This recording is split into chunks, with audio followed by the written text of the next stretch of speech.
would like to talk about business intelligence today, specifically Power BI, because that's what you're most familiar with. Would you agree? Yeah, I mean, recently. Yeah, at least recently. Yeah, guess but I would say like DOMO. I've worked with DOMO much longer. So then, let's kind of get into it. First, business intelligence (BI) is used as a kind of organization and analytics tools for the most part. For those that don't know, what are the brands that are out there? So I would say your main players are DOMO, Grow, Power BI. Those are the three that we tend to work with. There are a lot of other ways of going about it. I mean, there are all sorts of like doing like Google Graphs and like all sorts of like different displays of data in the Microsoft suite as well. You could use Excel for a lot of that stuff, but as far as visualizing data, like really big data is concerned, I would stick with those three. I understand. And so out of those, are any of those like owned by Microsoft or Amazon? Like, are there any big players out there? Sure. So who owns what? So Power BI is owned by Microsoft. Okay. That is an Azure subscription service, cloud subscription service. It's a native software, but you can, just like anything else in the Microsoft cloud services, that is something you can pay for on a monthly basis. And usually the way that the pricing works is it's like price per user kind of set up. So there are all sorts of different ways of porting that data in there. But as far as I understand, as far as big players that you'd be familiar with, Microsoft, they do Power BI, and then Grow and DOMO are sort of off on their own. I'm not sure about any sort of like acquisitions or investments. That's it. I just bring that up because it's interesting that the only one I've kind of heard you guys talking about it is Microsoft Power BI, but that's kind of rare in this field, is like to have a tool set that big players don't have a part of yet. Well, yeah. So business intelligence, as far as like user interfaces are concerned, is still fairly young. Power BI has been around for a few years, but we didn't really hear about it much in industry until about maybe 6 years ago. Oh, okay. About 6 years ago. So yeah, it's still pretty relatively new. Yeah. So like the first one that we started working with was DOMO. Grow is just a very similar, better pricing setup. It's just not as dynamic. So like the way that it really depends upon what your organizational setup is and what your budget is. So like just to go down the line with the three of them. Yeah, go ahead. So the DOMO is going to be very expensive, but what's beneficial with DOMO is you can source the data from any different actual file sources. So what I mean by that is DOMO is a cloud-based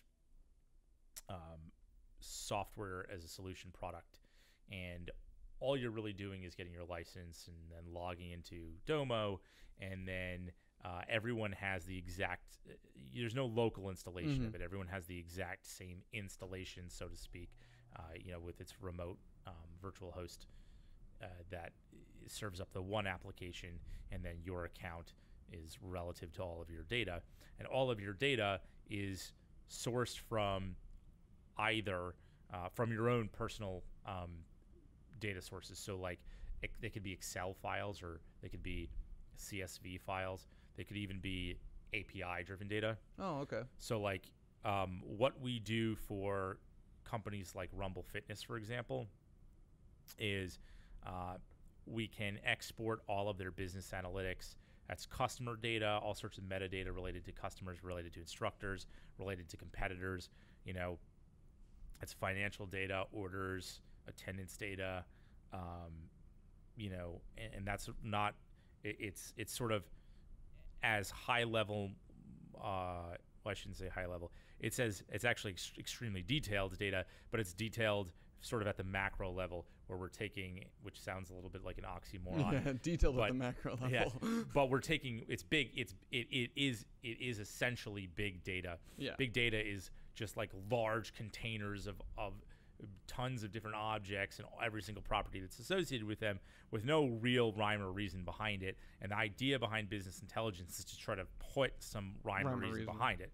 So what we do for guys like Rumble is collect tons and tons and tons of data, every single piece of data that could be associated with an order, down to like what time of day it was executed, what instructors were associated with a certain booking for that attendance record, and then organizing that data in business intelligence to make sense of it. So it's really there to sort of fine-tune big data in a more organized way, utilizing the details that are there at the micro level. So you're sort of like taking this macro approach and then fine-tuning it to the micro approach in business intelligence. I understand. I see what you're saying. So you're saying DOMO, that was kind of an overview of business intelligence as a whole, but you're saying DOMO has a very robust way of importing all that data. That's exactly what I'm saying. Yeah, so we can have multiple different files. So you could have like one large, CSV or Excel that contains all of this different data. And you start pouring through and trying to figure out, what it means. For them, we might have more segmented data where we're saying like, okay, here are all the attendance reports for these locations. Here are all the order reports for these locations.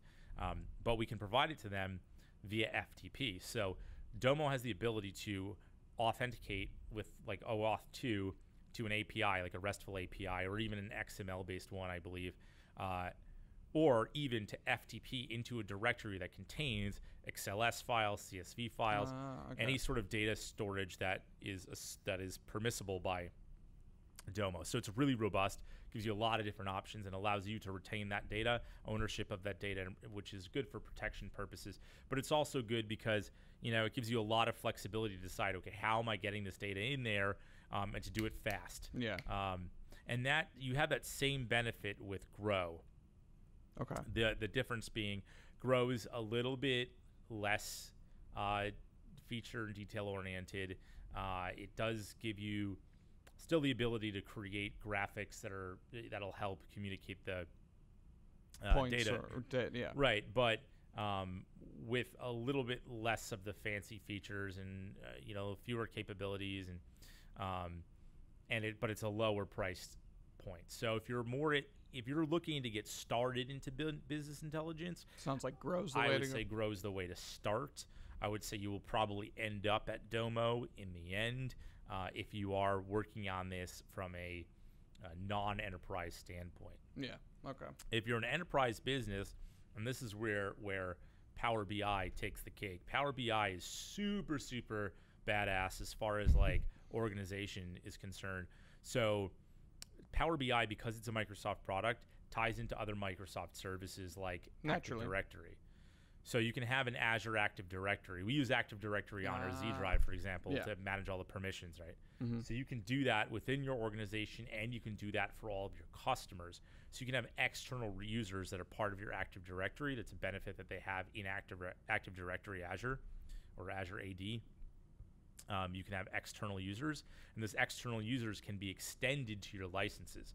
So you have like a Power BI license that if you have Power BI Pro, for example, you have the ability to extend that service outside of the native software into embed codes, or even extending your license to other people. So basically, like, it's a little bit hard to explain, but I'll sort of go through all the technology to try to help structure it, right?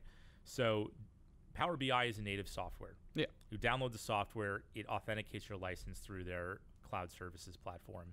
And all of the data that is associated with the reports and the workspaces, that's what they call it. So with all three of these, just for the sake of giving you a taxonomy to work with, you've got data sets. That's your CSVs, your XLSs, whatever that we talked about. Then you've got your reports or workspaces or dashboards. In Domo, they call them cards. Yeah. Cards are sort of synonymous with workspaces. You kind of imagine. I'm kind of imagining like Google Analytics is what it would kind of look like. Yeah, exactly. It's just a graphical user interface to help display visualize data. the data, right? So in Power BI, your data source, which is your data set, is stored in a Microsoft SQL database. That's a relational database. So you do not have as much of or you don't have as easy of a time importing data into Power BI as you do Grow and Domo, but you can import via XLS files, so that's good. It's a manual process, though. It's not like in Domo where you hook it up to an FTP client and then every 15 minutes it's syncing. Power BI is like, you've got two options. You can either import it via the interface. You click to import an XLS and it imports that file, or you can import a PBIX file, which is a Power BI structured it's data a template. file. Right. And then the second way is via API.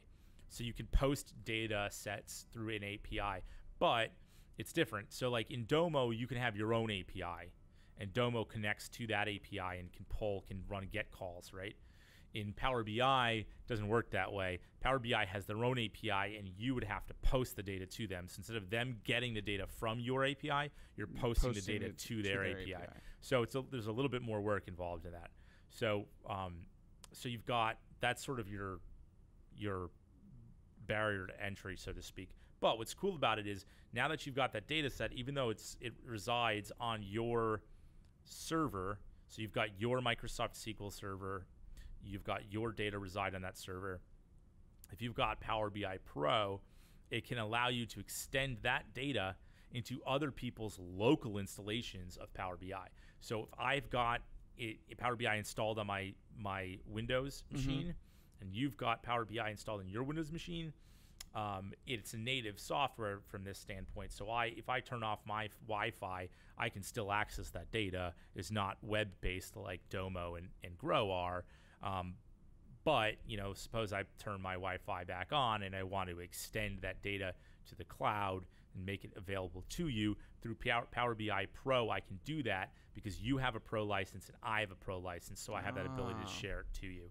Now, if you don't have a Pro license, so to speak, you or Power BI license or installation at all, you can still see data that's associated with your accounts. So, like in the example of Winklevoss product that we're working on right now, we can't disclose too much about it, but basically, actuaries are going to be able to provide financial data for each of their customers through an interface that's controlled by them. And the idea is basically like they control one data set for all users, and then they use Active Directory to help control permissions for individual actuaries. They might not actually be using Active Directory, or they might. I mean, we're building it, but I can't tell you. But in theory, like you have group level permissions, and you can extend those to these different reports and dashboards and make those data sets for your customers available only to them remotely on a web interface by leveraging their API. So they have a really, really robust API. They have got an embed code solution. They have two solutions that they go out there and talk about. One of them is called Embed for Your Organization. That's all Active Directory driven. That is basically where Active Directory users are assigned to a group that's assigned to a data set or a report. And once you log into the Azure Active Directory single sign-on, you have, when you go into Microsoft.com or whatever, you have now access to all the data that's been associated to your user through their Active Directory as an external user. You pay, I think it's like $1 for every 5 users if you're doing an external. If you've got Active Directory as an organization and you're extending it to external users, I think it's $1 for every 5 users. And you also pay for the number of users that you're using in Active Directory within your organization. If you don't want to pay for that, you can do embed for your customers, which is essentially one master token.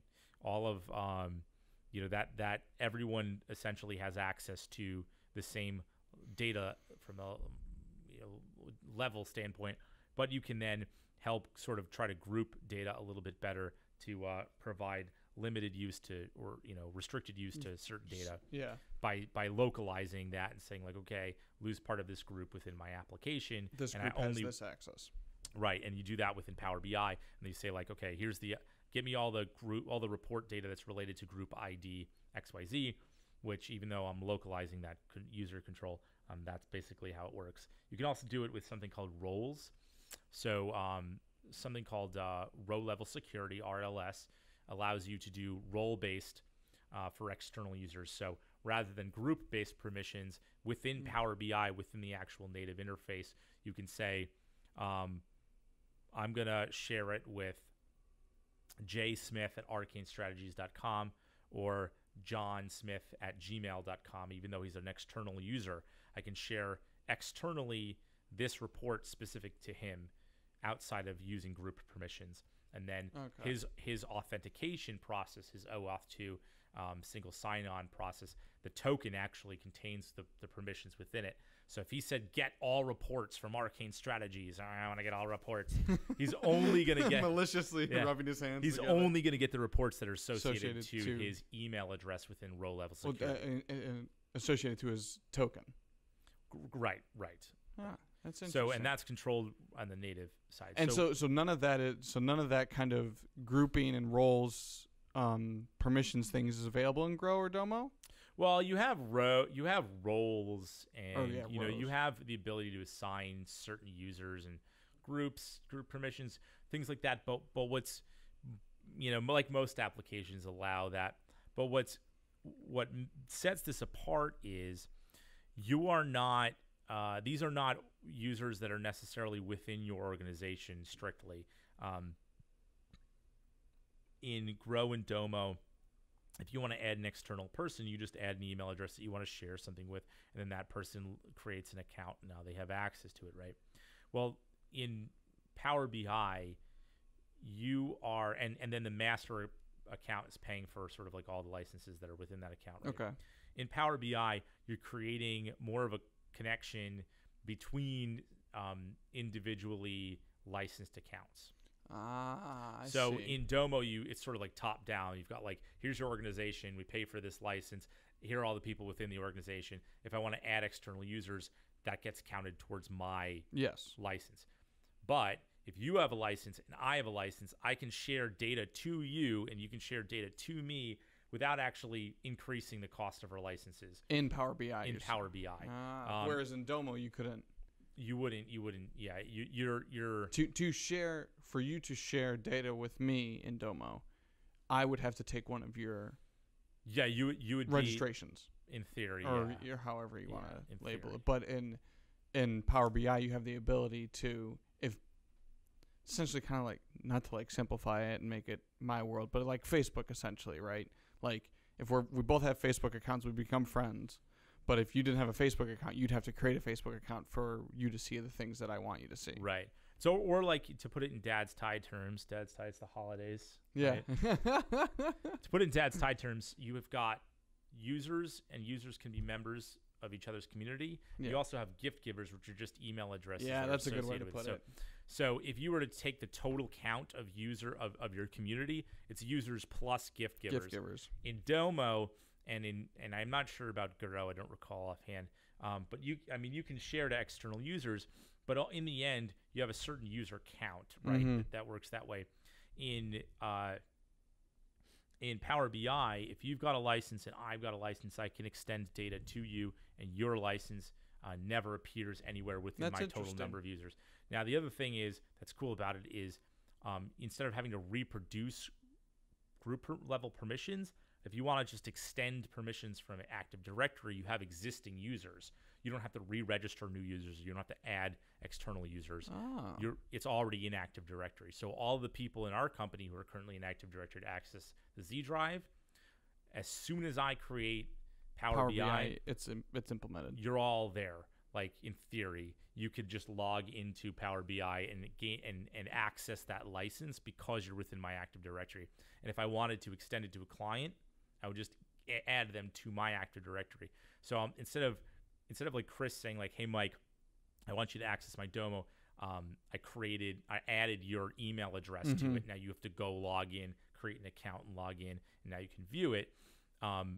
He would instead basically say like, I've added you to my Active Directory. Log in here, and you're good to go. You don't have to create an account. And now I can view Domo. I can view whatever shared files that they want. I could view Excel files or whatever.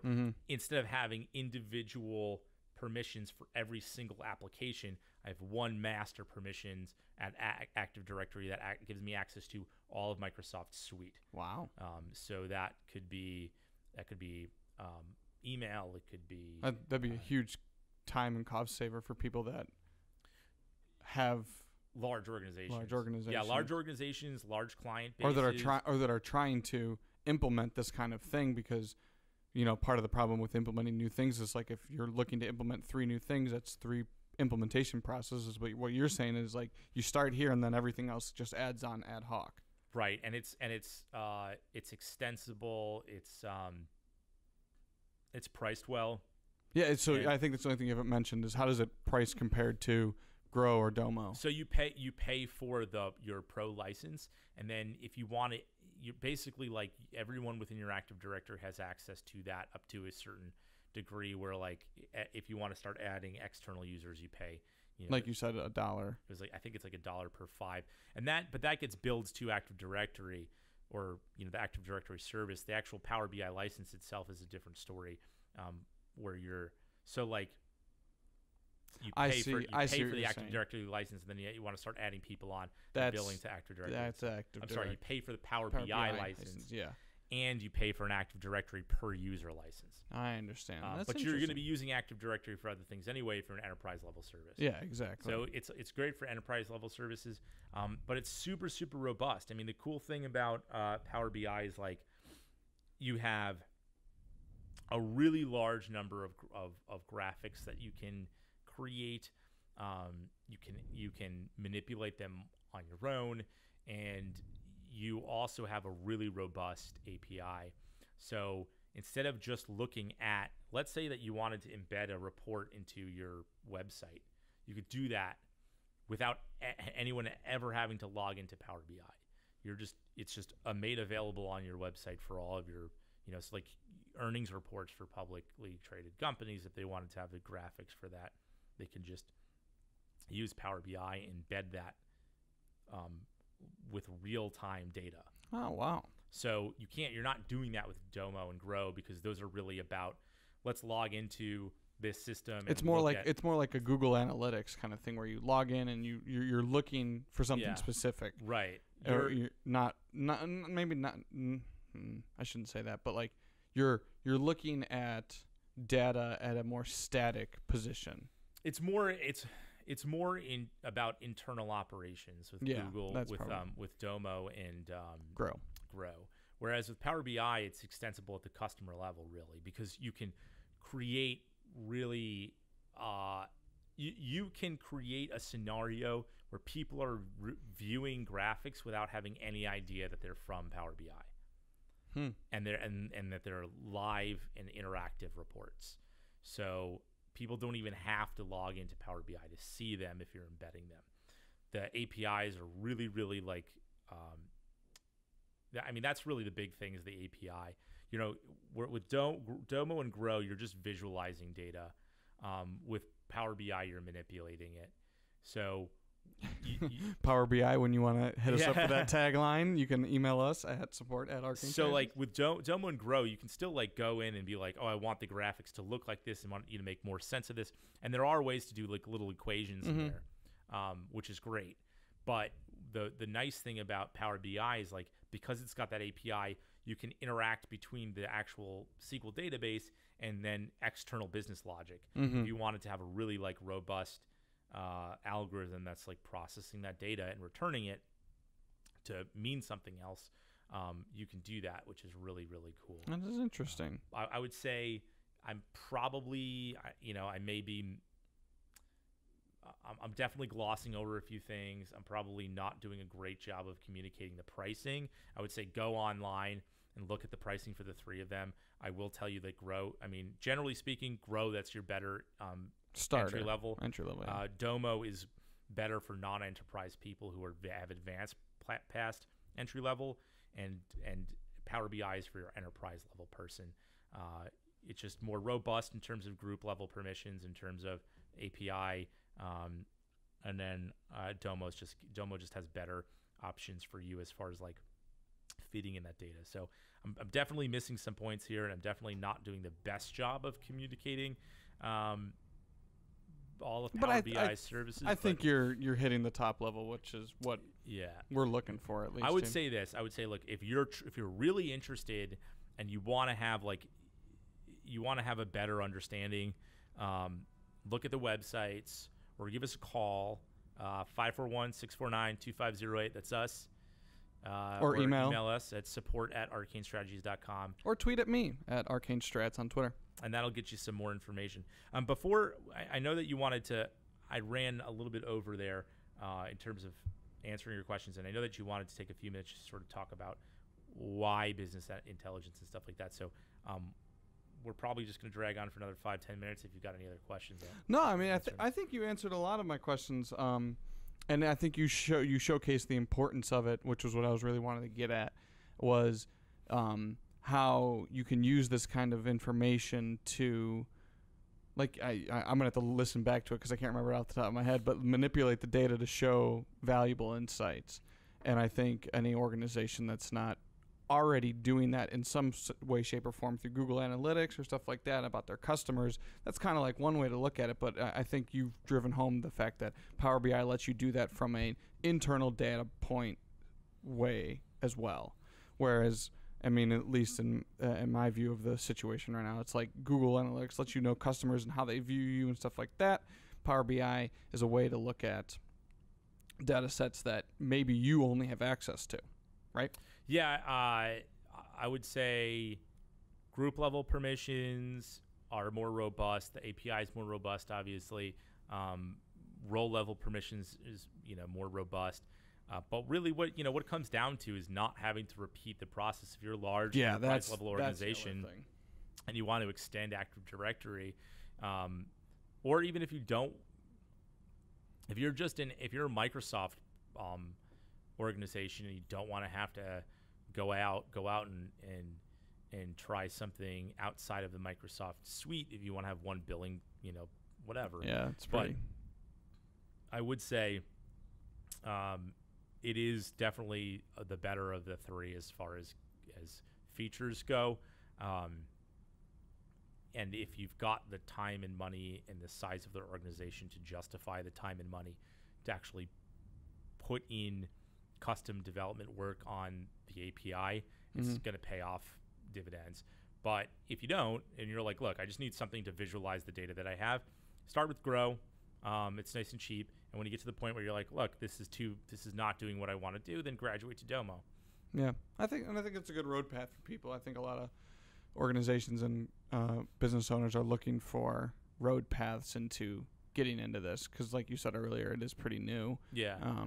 So I mean, you don't want and as far as getting into it and it being pretty new, Power BI and DOMO are definitely overkill for the beginners, and Power BI is going to be overkill for anybody who's not leveraging that API and who's not leveraging the embed for your organization or extensible, Active Directory user permissions, things like that.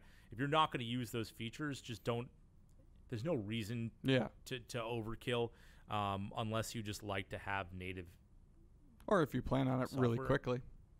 Yeah. If you want to start in from the ground at right. what you anticipate. But, all right, cool. Yeah, but it's really just about, all three of them are going to give you the ability to really visualize the data that you're looking at. And I'm going to have to look at that tagline later. What did you say?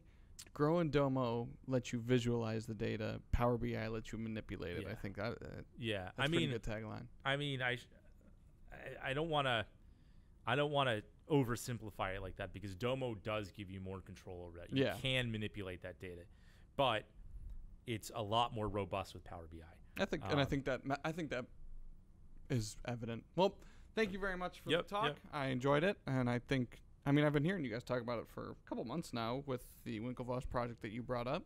So I just kind of wanted to learn a little bit more and kind of get some of our spin on everything and try to help guide people down the path.